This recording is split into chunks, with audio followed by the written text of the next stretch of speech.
Chapter भी उठा लें, जैसे रिजिड बॉडी डायनामिक्स, बहुत ही मुश्किल चैप्टर माना जाता है फिज़िक्स की तैयारी में। तो उसमें भी बेसिक चीज़ें होती हैं जो आपको याद करना पड़ता है, जो न्यूटन्स लॉ ऑफ मोशन से कनेक्टेड रहते हैं। बाकी चीज़ें आपको समझना है कि एक बॉडी ऐसे रोल हो रहा है या मूव कर रहा है, आगे जाके पीछे आएगा, या फिर एक इंक्लाइन पे रोल डाउन हो रहा है। अगर आप उन चीज़ों को समझ लें, उनके वेट्स किस तरह से बैलेंस हो रहे हैं, इन चीज़ों को कोई याद नहीं रखता। तो जैसे अगर एक बॉडी इंक्लाइन पे नीचे गिर रहा है, तो चीज़ें ऑटोमेटिकली अंडरस्टूड है कि नीचे वेट लगेगा, ऊपर नॉर्मल फोर्स लगेगा जो उसको बैलेंस कर रहा है। अगर फ्रिक्शन है तो फ्रिक्शन इंक्लाइन पे लगेगा। ये सारी चीज़ें कोई याद नहीं रखता। ये चीज़ें अगर आप एक बार समझ लो तो काफ़ी होती है। आप कोई भी फिज़िक्स के चैप्टर उठा लो, ग्रेविटेशन हो गया या कोई भी चैप्टर उठा लो, चीज़ें को समझना ज़्यादा ज़रूरी होता है। काइनेटिक एनर्जी, पोटेंशियल एनर्जी वगैरह, बेसिक बैलेंसेस होते हैं, एनर्जी बैलेंस, मास बैलेंस हो गया। इन्हीं सब को लगा के मोस्ट ऑफ द चैप्टर्स में क्वेश्चंस किए जाते हैं।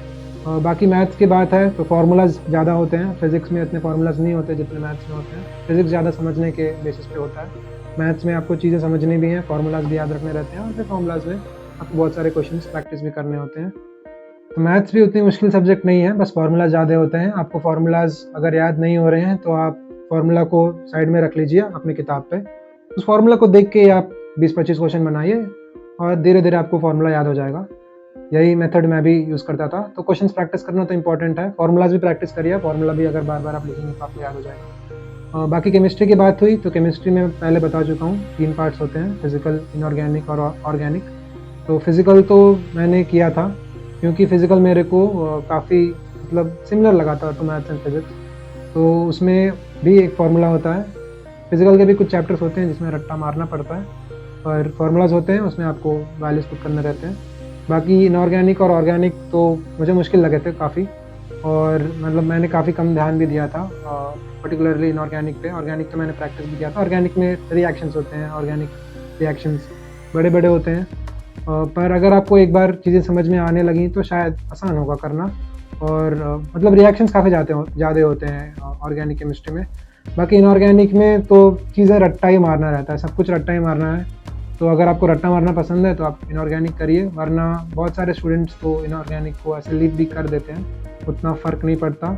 जो क्वेश्चन पेपर सेट भी करते हैं एडवांस के लिए, वो लोग इनऑर्गेनिक से ज़्यादा क्वेश्चंस नहीं पूछते हैं जहाँ तक मैंने देखा, क्योंकि उन्हें भी पता है कि रट्टा मारने के लिए तो हम नहीं करवा रहे हैं क्वेश्चन पेपर। वो लोग भी चाहते हैं कि हम चीज़ें समझें ज़्यादा। तो आप इनऑर्गेनिक छोड़ सकते हैं, पर ऑर्गेनिक और फिज़िकल पे आपको ज़्यादा ध्यान देना पड़ेगा, बहुत ज़्यादा ध्यान देना पड़ेगा, क्योंकि आप फिर एक पार्ट छोड़ रहे हैं। बेटा, आपसे मेरा अगला सवाल यह है कि आईआईटी में एडमिशन से पहले की पढ़ाई में, मतलब फिजिक्स, केमिस्ट्री, मैथ जो भी पढ़ाई पढ़ रहे थे, चाहे उसके अलावा जो भी सब्जेक्ट्स पढ़ रहे थे, उस पढ़ाई में और आईआईटी के एडमिशन के बाद की पढ़ाई में कितना फ़र्क है? मतलब दोनों को बीच में आप क्या मतलब कोरिलेशन डालोगे उसमें, ताकि स्टूडेंट थोड़ा समझ सके कि आईआईटी में एडमिशन हो जाने का मतलब ये नहीं कि हमको अपनी मंजिल मिल गई और हमको करोड़ों का पैकेज मिल गया। तो आईआईटी के एडमिशन से पहले और आईआईटी में एडमिशन के बाद दोनों की पढ़ाई में क्या फ़र्क है? कैसे बच्चे आगे जाके डिप्रेशन में ना चला जाए? ये नहीं कि एडमिशन हो गया उसके बाद वो देख रहे हैं कि पढ़ लिख नहीं रहा है और डिप्रेशन में जा रहा है, उसका सीजीपीए सब अच्छा नहीं आ रहा है। तो थोड़ा-सा इस डिफरेंस को आप थोड़ा-सा क्लियर कीजिए। तो एडमिशन के पहले तो मोस्टली मैथ्स, फिज़िक्स, केमिस्ट्री पढ़ना रहेगा आपको 11th-12th में एडमिशन करवाने के लिए, ताकि आपको एक अच्छा सा सीट मिले एक अच्छे कॉलेज में, एक अच्छे आईआईटी में। और उसके बाद आपको एक पर्टिकुलर ब्रांच दिया जाएगा, तो मोस्टली आपकी पढ़ाई उसी के रिलेटेड होगी।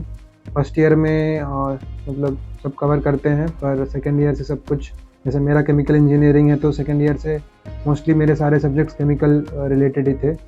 तो फिर नए टॉपिक्स आ जाते हैं, आपको एडजस्ट करना पड़ेगा टाइम के साथ। बाकी पढ़ाई उतनी कम तो नहीं होती, पढ़ाई उधर जाके भी करनी पड़ती है। भले ही उतना प्रेशर, उतना लोड नहीं रहता जितना आपको आईआईटी जॉइन करने के लिए पढ़ाई करनी पड़ेगी। लोड काफ़ी कम हो जाएगा, पर मतलब अलग-अलग चीज़ें भी आपको करनी पड़ेगी। और साथ में ही क्योंकि 4th ईयर में प्लेसमेंट्स होते हैं तो आपको कोडिंग भी करना पड़ेगा। फर्स्ट ईयर से नहीं तो एटलीस्ट सेकंड ईयर से तो शुरू करना पड़ेगा, ताकि आपको 4th ईयर में एक अच्छा कंपनी में प्लेस हो जाए।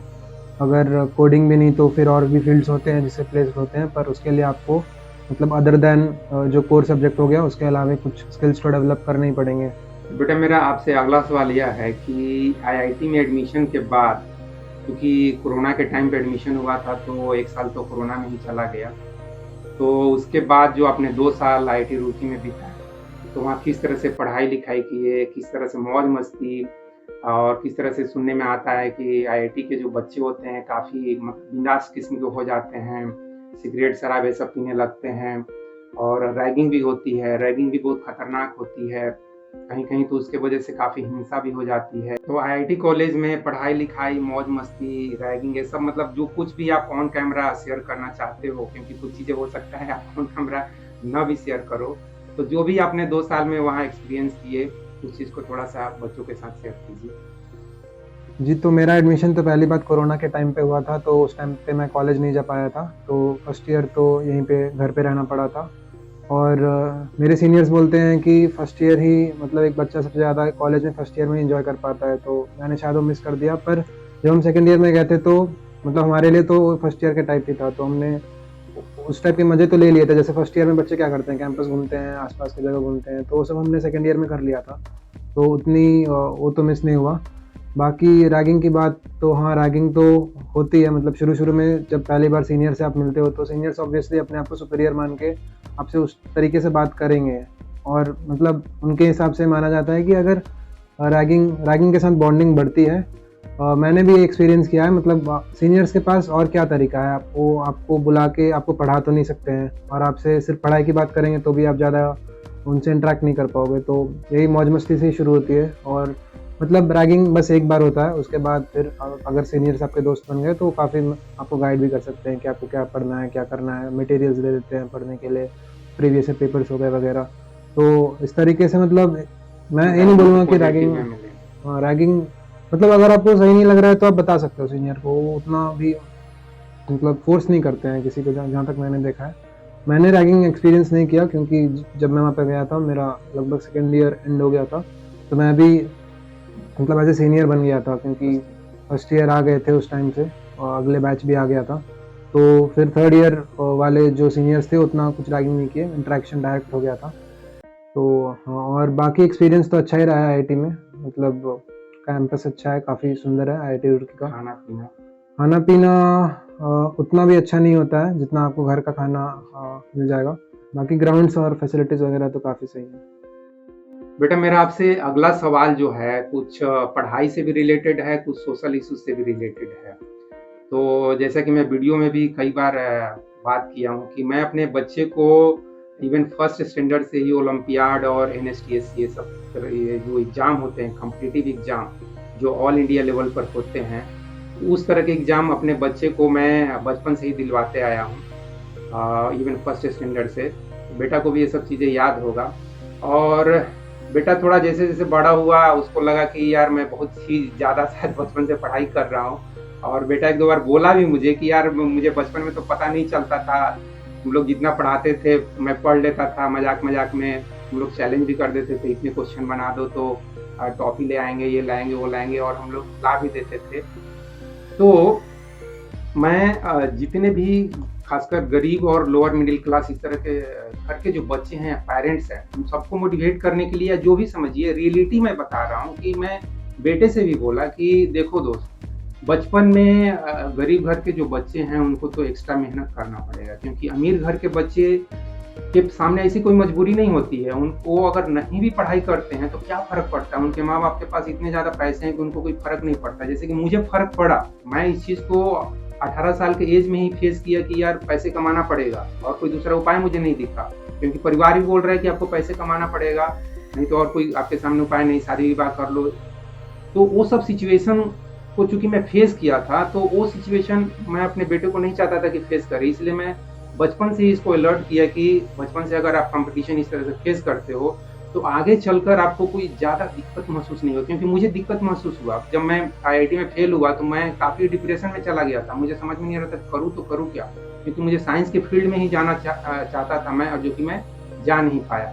तो जो कुछ भी मैं अपने लाइफ में डिफ़िकल्टीज़ फेस किया, जो कुछ भी सीखा उन डिफ़िकल्टीज़ से, वो मैं अपने बेटे से एक तरह से समझिए तो बचपन से ही शेयर करते चला गया। और मैं हर एक पेरेंट्स से बोलता हूँ, जो कोई भी पेरेंट्स अपने को जागरूक समझता है, समझदार समझता है, उन सभी से मैं कहता हूँ कि आप अपने बच्चे से निश्चित रूप से बचपन से ही उसको समझदार बनाइए, जागरूक बनाइए, पढ़ाई का महत्व बताइए। तो मैं अपने बेटे से यही सवाल करना चाहता हूँ कि आज 21 साल की उम्र में पूरे सिचुएशन को किस तरह से देखते हो? आपको कितना प्रेशर लगा या कुछ कभी-कभी गलत भी लगा क्या मतलब कि नहीं मुझे ऐसे पेरेंट्स को ऐसा नहीं करना चाहिए था? तो फ्रैंकली आप अपने विचार शेयर कर सकते हो बेटा। जी, तो बचपन से ही जैसा कि आपने बोला आप एग्ज़ाम्स दिलवाते थे, तो हाँ, मतलब फर्स्ट क्लास, सेकंड क्लास से ही मैंने काफ़ी सारे ओलंपियाड एग्ज़ाम्स दिए थे। आईएमओ, एनएसओ जो थे, शायद अभी भी होते हैं, पर मुझे आइडिया नहीं है। अभी भी हो रहे हैं और मैं अपने दोस्तों को सलाह भी देता हूँ कि आप अपने बच्चे को ये सब एग्ज़ाम दिलवाइए। तो हाँ, मतलब उन एग्ज़ाम्स देने से ऐसा होता है कि मतलब एक दिमाग तो शार्प होने लगता है, क्योंकि आपको सोचना तो पड़ेगा ही एग्ज़ाम में। आप ऐसा तो नहीं है कि जाके बैठ जाएँगे, कुछ करेंगे नहीं। तो एटलीस्ट अगर आप कुछ कर पा रहे हैं, जो आपको स्कूल में पढ़ाया जाता है, फिर एग्ज़ाम्स में वही पूछे जाते हैं, बाकी रीज़निंग होता है। तो मतलब उन उन सारे एग्ज़ाम्स देने से आपका दिमाग तो शार्प होता है, तो बचपन से देना तो चाहिए, सही है। और जहाँ तक प्रेशर की बात है, तो इतना प्रेशर तो मुझे फेस नहीं होता था, क्योंकि पढ़ाई तो मतलब करना पड़ता था बहुत, पर साथ में खेलना कूदना भी हो जाता था, बाकी टाइम पास कभी-कभी मूवी देखना वगैरह हो जाता था, तो इतना प्रेशर तो कभी नहीं आता था। प्रेशर पढ़ाई में जहाँ तक माना जाए तो सिर्फ़ शायद एक बार मुझे जब वही 11th-12th के टाइम जब जेईई की तैयारी हो रही थी, तो थोड़ा लगता था कि हाँ, मतलब करना है, इतना सिलेबस है। और केमिस्ट्री काफ़ी छूट भी जाता था, पर मैं ट्राई करता था कि हाँ, ज़्यादा से ज़्यादा चीज़ें कवर हो जाए, दिन भर पढ़ना भी पड़ता था। तो प्रेशर जहाँ तक है तो वहीं पे था, बाकी स्कूल लाइफ़ तो उतना कुछ प्रेशर नहीं था। और जहाँ तक गरीब घर के बच्चों का सवाल है, तो हाँ, उनके पास उतने अपॉर्च्युनिटीज़ नहीं होते हैं और फैसिलिटीज़ नहीं होते हैं, पर उनके पेरेंट्स ट्राई कर सकते हैं कि मतलब बचपन से ही एटलीस्ट अगर उन्हें हाई लेवल ऑफ एजुकेशन ना भी मिले, तो बेसिक एजुकेशन मिल जाए, जो नेसेसरी होता है एक बच्चे के लिए 10th क्लास तक पढ़ना। और जैसा कि पापा ने भी बहुत कुछ फेस किया था अपने पढ़ाई के टाइम पे, या फिर जब उन्होंने जॉब के लिए भी ट्राई किया था, तो काफ़ी मेहनत की थी, वो मेरे को बताते हैं अभी भी। तो उन्हें पहले से पता था कि मतलब कैसे कितनी मुश्किलें होती हैं एक ऑर्डिनरी मिडिल क्लास फैमिली के बच्चे के लिए भी पढ़ाई करना। तो उन्होंने शायद इसीलिए मेरे को बचपन से अच्छे से गाइड किया था कि हाँ बेटा, मतलब इतना आसान नहीं है आगे जाके, तो अभी से पढ़ाई ये सब करना ज़रूरी है। ये नहीं कि आप 10 साल 15 साल की उम्र तक आराम से एंजॉय करते रहें, बस खेल-कूद करें तो नहीं होगा। मतलब बचपन से ही शुरू करना पड़ता है। बेटा मेरा नेक्स्ट सवाल आपसे यह है कि जैसा कि आप भी सुनते होंगे कि बहुत सारे स्टूडेंट जो मेडिकल और इंजीनियरिंग ये सब की तैयारी करते हैं या इवन आईएएस की तैयारी करते हैं, वो तैयारी के दौरान या रिजल्ट होने के बाद वो अगर रिजल्ट उनके मन मुताबिक नहीं होता है तो डिप्रेशन में चले जाते हैं। फिर वे डिप्रेशन से बाहर निकलने के लिए कुछ गलत चीज़ों का भी शिकार हो जाते हैं, खासकर दारू, शराब, सिगरेट इन सब चीज़ों की भी उनको लत लग जाती है या गलत संगत में चले जाते हैं। या कुछ लोग सुसाइड तक भी कर लेते हैं। तो जो स्टूडेंट्स हैं इस तरह के सिचुएशन जो भी लोग इस तरह के फेस कर रहे हैं, उनको जनरली मोटिवेशनल स्पीकर इस तरह से बातें करते हैं कि यार लाइफ में अगर आप चाहो तो बहुत कुछ करने के लिए है, सिर्फ डॉक्टर, इंजीनियर या आईएएस इस तरह की चीज़ें ही बनना लाइफ नहीं है, बल्कि हम लाइफ में स्पोर्ट्स पर्सन बन सकते हैं, क्रिकेटर बन सकते हैं, फुटबॉलर बन सकते हैं या सिंगर बन सकते हैं, डांसर बन सकते हैं, राइटर बन सकते हैं, बहुत सारी चीज़ें हैं लाइफ में करने के लिए। इसलिए अगर आप आईआईटी या एम्स या ये मेडिकल या इंजीनियरिंग के जो भी एग्ज़ाम है या आईएएस का एग्ज़ाम है, इन सब एग्ज़ाम में अगर आप फेलियर भी हो जाते हो, तो इस तरह का गलत संगत कर लेना या दारू, शराब, सिगरेट की लत लगा लेना या इवन सुसाइड कर लेना, ये सब चीज़ें बिल्कुल ही गलत है। और इस तरह से अपने पेरेंट्स को दुखी मत कीजिए और लाइफ में अच्छे डिसीजन लीजिए और हमेशा लाइफ में खासकर डिप्रेशन की स्थिति में सोचिए कि हमको मूव ऑन कर जाना चाहिए, हमको नेक्स्ट सोचना चाहिए कि हमको लाइफ में क्या करना है। तो आप बेटा इस बारे में क्या कहना चाहोगे? क्योंकि आपको भी हो सकता है डिप्रेशन के दौरान कभी-कभी इस तरह की स्थिति फेस करना पड़ा होगा। ऐसे तो मैं हमेशा तुम्हारे साथ में ही रहा हूँ, तो आप सब कुछ शेयर ही करते आए हो। जी, तो जहाँ तक डिप्रेशन की बात है, मेन दिक्कत तब आती है जब आप बच्चे को कहीं पढ़ने भेज देते हो। जैसे बहुत बच्चे कोटा पढ़ने जाते हैं, अब वहाँ पे क्या होता है कि बच्चे और पेरेंट्स के बीच में कॉन्टैक्ट नहीं रहता, जितना रहना चाहिए। क्योंकि इस एज में, मतलब जब जेईई की तैयारी होती है, बच्चा 16-17 साल का रहता है। उस एज में आप उसे भेज रहे हो किसी दूसरे शहर में, वो भी कोटा काफ़ी मतलब हेक्टिक शहर है। मैं गया नहीं हूँ, पर मैंने काफ़ी सुना है, वहाँ पे काफ़ी सारे बच्चे आए हैं वहाँ से, तो वो लोग बोलते हैं कि हाँ, सिर्फ पढ़ाई-पढ़ाई का माहौल रहता है। एक बच्चा दिन भर अपने रूम पे बंद रहता है, वो कोचिंग जाएगा, कोचिंग से रूम आएगा, तो फिर उस नेचर में अगर उससे पढ़ाई नहीं हो रही है, जो जो चीज़ें पढ़ाई जा रही है, जो रिक्वायरमेंट्स है, अगर उससे नहीं हो रही है, तो फिर अकेले रूम पे रह के मतलब उतनी बॉन्डिंग भी नहीं होती है जितनी कॉलेज में होती है, तो फिर वैसे कदम उठाने पड़ते हैं। पर मैं मतलब इसके बिल्कुल अगेंस्ट हूँ। आप अगर आपसे नहीं हो पा रहा है तो सबसे पहले आप पेरेंट्स से बात करिए। हाँ, कहीं कहीं दिक्कतें आती है कि पेरेंट्स आपके स्ट्रिक्ट होते हैं, वो बोलते हैं कि नहीं तुम्हें करना ही है, कंपलसरी है, तुम्हें आईआईटी करना ही पड़ेगा, ऐसे पेरेंट्स होते हैं। मूवीज़ में भी आपने देखा होगा। तो और अगर आपके पेरेंट्स स्ट्रिक्ट हैं, अगर वो आपको फ़ोर्स किए जा रहे हैं कि नहीं आपको करना ही पड़ेगा, तो आप मैक्सिमम क्या कर सकते हैं, आप 1-2 बार अटेम्प्ट दीजिए और मतलब ऑब्वियसली अगर आपको नहीं समझ में आ रहा है तो आपसे नहीं होगा, तो फिर आप पेरेंट्स को बता सकते हैं कि हाँ, मेरे से नहीं हो रहा है, मैं और चीज़ें ट्राई करना चाहता हूँ। वो आपको फ़ोर्स तो नहीं करेंगे। उससे पहले आप अपने मेंटर से भी बात कर सकते हैं कि हाँ, मेरे से नहीं हो रहा है, तो मेंटर्स उन्हें बेटर शायद समझा पाएँगे, जो टीचर्स रहेंगे कि मतलब हाँ, आपके आपके बेटे के लिए कुछ और सही रहेगा, आपसे नहीं हो रहा है। ऐसा भी होता है कि एक बच्चा इंटेलिजेंट हो सकता है, पर उसे उस चीज़ में इंटरेस्ट ना आ रहा हो। उसे उससे शायद मैथ्स या फिज़िक्स ना हो पा रहा हो, कोई और सब्जेक्ट उसे पढ़ने में ज़्यादा इंटरेस्ट है, तो वो बच्चे पे भी छोड़ देना चाहिए कभी-कभी।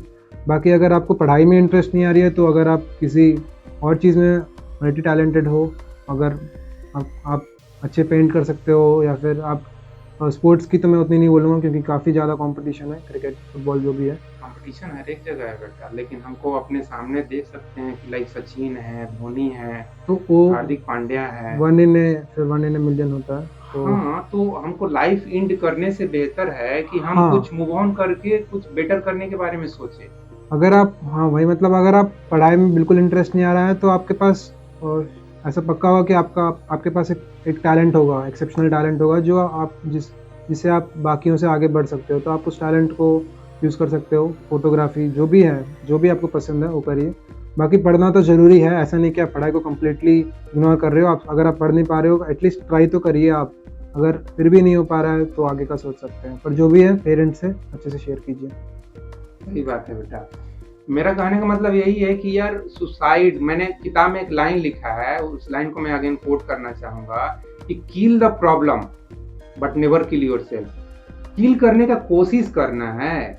पेरेंट्स कोई आपको फोर्स नहीं करता है कि तुम सुसाइड कर लो। मैं नहीं समझता हूँ कि हो सकता है कोई पेरेंट्स एकदम मजाक में हो सकता है बोल दे, लेकिन कोई भी पेरेंट्स कभी भी, मैं नहीं समझता हूँ कि एक माँ-बाप जो इतने शौक से एक बच्चे को पैदा करता है, उसको केयर करता है, वो एक पशु टाइप का होगा भई। मतलब इंडिया जैसे देश में मैं देखता हूँ कि जो लोएस्ट लेवल पे जो पीपल हैं, जो पब्लिक है, 10% 15% जो अति गरीब हैं, वो हो सकता है अपने बच्चे से इस तरह से भी बात कर दे। लेकिन जो व्यक्ति जो माँ-बाप थोड़ा भी जागरूक होगा, मैं नहीं समझता हूँ कि वो अपने बेटे से कभी बोल दे कि नहीं तुमसे आईआईटी नहीं हो रहा है तो इसका मतलब तुम मर जाओ, ये हो जाओ। ऐसे कोई भी जागरूक इंसान कोई भी नहीं बोलता है। तो टेंशन में थोड़ा-सा हो सकता है कभी आर्गुमेंट हो जाए, लेकिन बच्चे को भी थोड़ा-सा ग्रोन अप होना चाहिए, ग्रो अप होना चाहिए, थोड़ा-सा मैच्योरिटी अपना दिखाना चाहिए। ये नहीं कि सिंपली आप लाइफ को केवल एन्जॉय करने के पर्पज़ से जी रहे हो और पेरेंट्स को धोखा दे रहे हो, तो अल्टीमेटली आपको आफ्टर 25-30 खुद मालूम पड़ेगा कि आपने पेरेंट्स को नहीं धोखा दिया बल्कि अपने आप को धोखा दिए। तो उस चीज़ को भी नहीं आपको करना है।